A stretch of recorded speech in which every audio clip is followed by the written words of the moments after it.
At 72, we faced the loneliness no parent expects. They raised 3 children, attended every graduation, danced at every wedding, held every grandchild first. Then one Tuesday morning, the phone didn't ring. Neither did Wednesday or Thursday. At 72, they finally understood. You can do everything right as a parent and still end up completely alone. This is not a story about bad children. Say that again. This is not a story about bad children. The children in this story are employed, responsible, loving. They send money. They call on weekends. They are, by every visible measure, good. This is a story about something no one warns you about. Something that arrives quietly, without announcement, after a lifetime of being needed. Meet Ahmed and Zarina.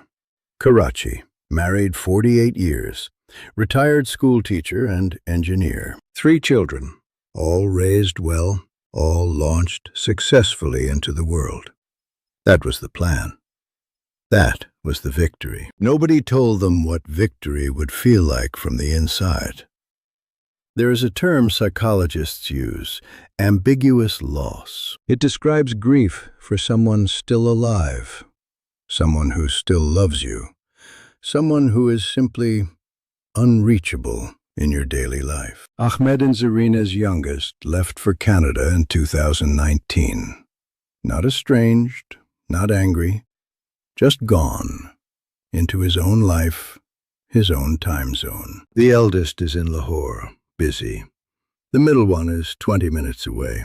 They see her on Eid, 20 minutes. The children believe their parents are fine, because somewhere between sacrifice and silence, this generation learned one devastating lesson. Never burden your children. So they perform fine. They say Alhamdulillah when asked. They forward recipes on WhatsApp. They send du'as. And then they sit back down in the quiet. Factually, the World Health Organization now classifies elderly loneliness as a global public health crisis. The health damage it causes is equivalent to smoking 15 cigarettes a day, not metaphorically, clinically. Ahmed and Zarina are not anomalies. They are a statistic that smiles when you call. Here is what a lonely day looks like at 72. It begins before Fajr. Old bodies don't sleep long. Ahmed is up by 4:30. He makes tea the same way he has for 50 years and carries both cups to the bedroom out of habit, before remembering that Zarina sleeps later now, that there is no rush, that there is, in fact, nowhere to be. By 9, the day is already long. Zarina cooks, not because she is hungry.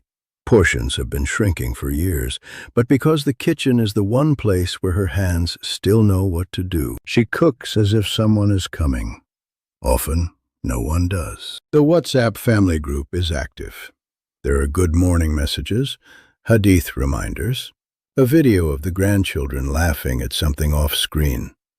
Zarina watches it 4 times. She does not appear in it. Ahmed's workshop, where he built furniture, fixed appliances, spent 30 years of Saturdays, is locked now.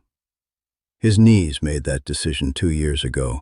He stands at the door sometimes. By afternoon, the television is on.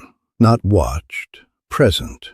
There is a difference. In Pakistan, research indicates that over 60% of adults above 65 report no regular social interaction outside their immediate household. Not occasional, regular. Ahmed knows the name of every news anchor. They are his most consistent company. Zarina began keeping a diary 18 months ago. One entry reads, "Today the bougainvillea outside bloomed again. I wanted to call Hina, but I didn't want to seem sentimental." Hina is her daughter, 20 minutes away. Ahmed rehearsed a phone call for 3 weeks. Not a complaint, not an emergency, just this. "Beta, I want to spend one ordinary Wednesday with you. No occasion, just Wednesday. He never made the call. He didn't want to seem needy. Here is what studies on aging consistently find. It is not the absence of love that causes the deepest damage in elderly loneliness. It is the absence of being witnessed, of having your ordinary Tuesday noticed by someone who chose to notice. Ahmed's father died at 78. Ahmed is 72. He thinks about that math. He does not share the calculation with anyone. I don't want them to worry, he says. In this story he is telling us now, for the first time. Here is the part that asks us to be honest. The children love their parents. This is not in question. But a 2023 global study on aging families found something precise and uncomfortable. Adult children consistently overestimate how connected their elderly parents feel, by nearly 40%. What the children see. They called last Sunday. They sent money last month. Amy said she was fine. Baba sounded cheerful. What is actually true? Ami rehearsed that cheerfulness starting Saturday.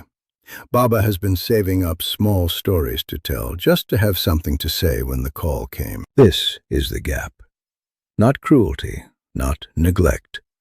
A gap built from busyness, distance, and a shared family culture that trained everyone, parents and children alike, to minimize need. The gifts keep coming. Good gifts, thoughtful gifts. Biryani masala from abroad. A new prayer mat, an iPad they don't quite know how to use. Zarina cooks the biryani. She eats it looking at a photograph on the wall. They send love in packages, she says. I just sometimes want them to send themselves. This is not a story that ends in tragedy. That would be too easy. Ahmed started walking every morning at 6. Not for his blood pressure, though that is what he tells the doctor. He walks because the chowkidar at the park, a young man from Sindh named Rafiq, says Salam Sahib every single morning, by name, with recognition. It is, Ahmed admits quietly, the best part of his day. Zarina joined a Quran recitation group at the local masjid. She had read Quran her whole life alone, but she goes now for the 30 minutes of chai afterward. For the women who know her name. For the one woman, Nazreen, who calls her if she misses a week. She called me, Serena says, still slightly amazed. Just to ask if I was all right. Research on aging well is clear on this. The single most protective factor against elderly loneliness is not financial security, not medical access, not proximity to family. It is having one person who checks in with genuine curiosity, regularly, without being asked. One person. Ahmed and Zarina also found something unexpected at 72. Each other, again. 50 years of raising children had made them teammates. Now, in the quiet, they had to become something they hadn't been in decades. Company. They started taking evening walks. Slowly, Ahmed's knees, Zarina's back, but walking. They started telling old stories. Some they hadn't told in 30 years. Some, it turned out, they had each remembered differently. There was laughter in that, actual laughter. It doesn't erase the loneliness, but it interrupts it. Now I want to speak directly to you. Not with guilt. Guilt fades. Not with obligation. Obligation breeds resentment. With a simple, factual ask, based on what the research says, based on what Ahmed and Zarina have quietly lived. Your parents do not need grand gestures. They need mattering.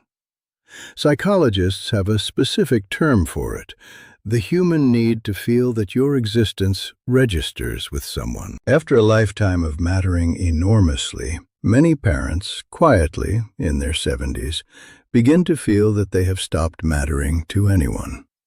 That is the loss. So here is what costs nothing. Call without occasion. Not on birthdays, not on Eid, on a random Tuesday. That is the call that says, I wasn't obligated to call. I just thought of you. Ask real questions, not how are you. Ask, what did you do today? Ask, are you sleeping? Ask, what are you worried about? Then wait. Actually wait for the answer. Let them be useful. Share your problems with them. Ask for advice you may not take. It is not deception. It is the gift of being needed. And visit, not for occasions, for nothing, for a Wednesday. Because here is the truth about time that we do not say out loud. Every year you wait, they are older. The parent you can still call today, curious, present, glad to hear your voice, may not be there to receive your regret tomorrow. It is Tuesday. The phone sits on the table next to Ahmed's tea. Zarina is in the kitchen. The bougainvillea outside is blooming again. The phone rings. It is not an emergency. It is not a holiday. There is no reason for this call except the one that matters most. I was thinking about you, Ahmed picks up. His face does something it hasn't done all week. It opens. Right now, as you watch this, there are millions of parents sitting in a quiet house waiting for a call that feels too ordinary to make. Make it anyway. Not because they need saving, because they are yours, because they are still here. Because a Tuesday phone call is a small thing that is, somehow, everything. At 72, they didn't need sympathy. They just needed to know that somewhere, someone was thinking of them today. Not because it was their birthday, not because they were sick, just because they were theirs.